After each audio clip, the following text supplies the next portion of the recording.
last, let's see, what if we wanted to break out of the confines of the templates that Assembly provides to you? So Assembly has those contests, those games, those icebreakers for you to pull from. But if you wanted to create a flow from scratch, perhaps for argument's sake, we'll say here, best decorative lighting around your neighborhood. I know that growing up, there were some houses that really went all out. So maybe we're going to create a separate contest, which is who's got the best house, their setup, their best lighting situation. So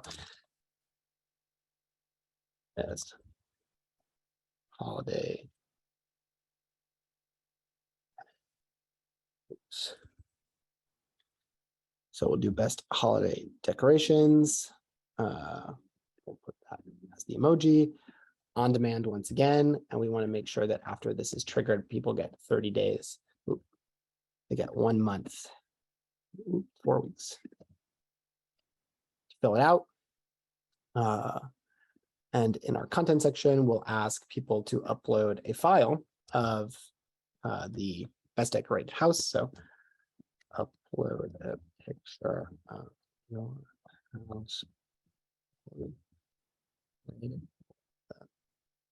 Holidays, best lights win. Boom. So now we jump down here and we can add the description. So over the course of the next month, post your decorations and win a prize. Cool. So we've now created a new workflow, new contest workflow from scratch. And once again, we can jump in here, share this. We'll share this with our whole organization from that, and we'll make sure that everyone who can participate can view. Done and done. Now we've got a new contest built from scratch, and you can build that however you so desire, change all the content, title it however you want, run it, manage it however you want, and award prizes, award rewards, however you see fit.